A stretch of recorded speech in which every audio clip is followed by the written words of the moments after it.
and welcome to Leo Payne's Pride for the month of October. I'm super excited to introduce and interview Robbie Sunkel. So thank you, Robbie, for agreeing to be interviewed and share a little bit about yourself with us. Why don't you go ahead and tell the Leo Payne family kind of what you currently are doing right now? I'm a service technician here. Okay. We kind of have different labels since the new ownership. You guys call it gold, silver, and bronze level technicians. We're a little more used to the A, B, and C level. Okay. I would call myself maybe between B and C level, just kind of depending on the day. Right. Depends on what kind of job you get. Sure. And, just things like that, day to day. That's awesome. How long have you been a technician? A technician, I would say about a year. Okay. I've been here for 2 years, just about exactly now. All right. And then once I graduated school in May, not too long ago, I became a full service technician. Right. Let's talk about that, because I heard that you were top of the class. You did phenomenal. So this is a time for you to share and brag a little bit about how well you did. I'm proud of you. I was nominated to be the valedictorian for my Honda class, so that was pretty cool. I get to go to the Alabama manufacturing plant sometime in May next year and get a whole tour of that. And oh my gosh. Get to see the ins and outs of the rest of Honda, so that would be really, really cool. That's awesome. Good for you. Yeah, definitely exciting. So what did you need to cover when you're valedictorian? Did you need to talk to the class, or maybe you can give us a little blurb? I'd love to hear that. So kind of how they chose the valedictorian, you would say, was your classwork as a whole, in the classroom, your shop work, because we'd go back and forth from shop to the classroom, and then helping your co-workers and or your classmates, getting them along with whatever lesson we're doing that day or whatever shop thing, keeping the shop clean, coming in every day on time, making sure your shirt's tucked in, you got your belt, you got all your supplies, you're ready to go each and every day at any moment. You know, if someone asks you to do something, you're on it, you're ready. There's no, oh, wait, I need to do this first. So. Well, congratulations. And thank you for representing Leo Payne Honda so well. Wow, top of your class. Pretty cool. It's very cool. You should be very proud of yourself. So what's your favorite thing to work on one of the Honda vehicles? Do you have a favorite or at least favorite? I know engines are really hard and certain things are harder than others. I definitely prefer engines, actually. Okay. Still learning electrical stuff. Right. Definitely a little bit of a challenge. And with these new cars, they're just changing each and every day, learning more and every day. So I wouldn't say I prefer it, but definitely a little more easy sometimes in the motor work area versus electrical diagnosis and tearing the whole car apart and getting down to the nitty gritty of each and every wire. So I don't think people realize how many wires and components are in the new cars. Maybe talk a little bit about that. Like back in the day, you could, I can change my own oil, or I can do this. Talk a little bit how it's more challenging. Definitely can still do some of your own services like oil changes and small things like that. But with all the technology and accessories that we have in these cars now, there's just so many wires. And I mean, not too long ago, I ended up replacing a whole dash harness on an Odyssey, and at least over 200 wires, just on the small side for sure. I can't even imagine. I mean, really, it's like a computer. Really, you're a computer technician as well. Yeah, I mean, to be able to do all that. For these days, technicians, there's HVAC, electrician. There's anything you can think of to really be a mechanical technician now and working on cars. It's everything's involved in them. Right. It's changed a lot. It has. Well, I'm proud of you for staying on top of it and working hard. Got to do what you got to do. I don't think I could do all the wires. Yeah, it's definitely a challenge. I mean, it's a big learning curve to figure everything out, make sure that you're testing everything right, because that's a big part of electrical diagnosis. Is if you mess up at one part in the step and there's 50 steps, you just set yourself up for failure for the rest of the diagnosis process. So you have to go back and recheck everything. Exactly. So you really want to make sure that you're setting yourself up right with your test, your tools and everything that helps you. Make sure you're setting it up right so that it's not worse in the end. Well, it's amazing brain that you have to be able to do that. That's all I can say. Yeah, it takes a lot, that's for sure. So, Robbie, what did you do before you started working on cars and become a technician? So I kind of just did whatever I could find until I was about 18. Uh-huh. And then once I turned 18 and I was allowed to work in a dealership, one of my brother's friends was working at a dealership further down south, and he was able to get me a job as a detailer. Yep. And I really, really enjoyed that. That was actually a very good time. I Yeah. got to drive and experience a lot of cool different know. cars. I know. And really just stepped my foot into this industry, which was the goal. Right. I knew I liked cars before, and I Okay. wanted to kind of figure out what I could do and what I really Right. liked. And so I did detail for about a year, and then I found the Rankin program with Honda, and that they do the internship program. And my older brother had already done the auto body program Okay. with Rankin, so I knew that was a successful school and a good option to choose, but I didn't necessarily want to do body work and Right. kind of copy him, I guess Right. you'd say. Yeah, yeah. So, Do your own thing. I knew I liked Hondas, so I found the internship program. And whenever I turned 19, basically as soon as I turned 19, I got a job here whenever it was still West County Honda. Okay. And then did the internship program back and forth. You go to school for 8 weeks, and then you come to work for 8 weeks for a total of 2 years. Jeez, I didn't And realize it's then, that long.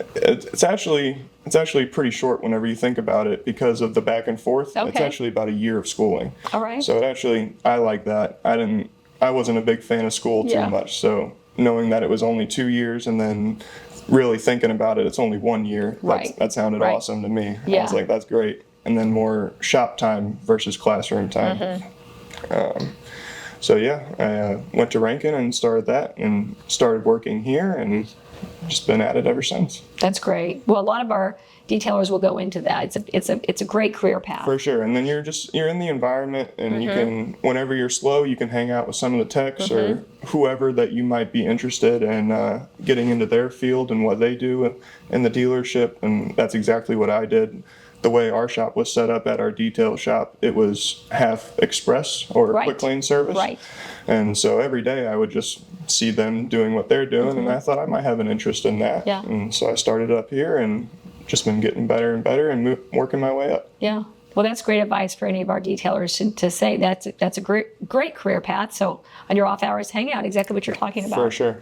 Because you learn a lot by just watching and listening to everybody around you. It's a great way to learn too. 100%. And that's another thing that I was going to mention is just whenever I was in school, I would come in for the 3 hours that I could make it after school and just hang out with whatever guy was doing whatever job at that time and learn whatever I can. And it definitely benefits. Yeah. I mean, as much as you can get your hands on and just be watching and talking and learning, it's very beneficial.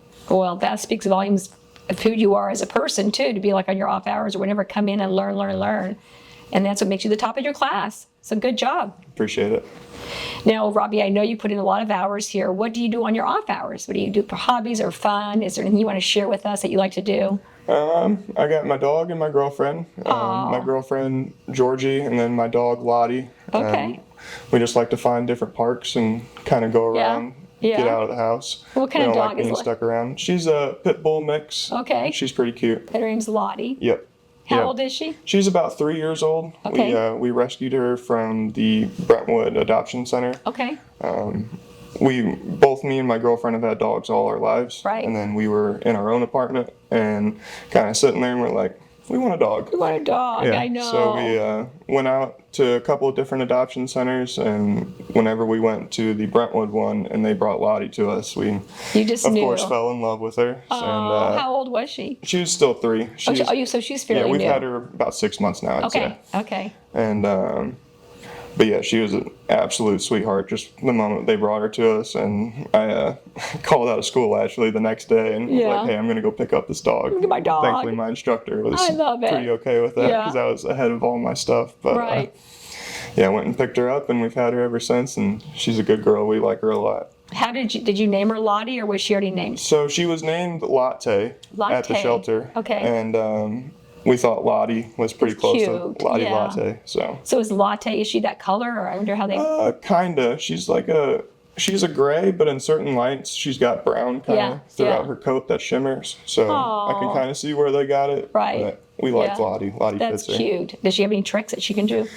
She doesn't do many Not tricks, yet, but maybe. she's got a big personality. Yeah. She likes to talk a lot. Does she really? Yeah, it kind of scares some people that don't know. But Does she just barks, or what does she do? She'll kind of howl.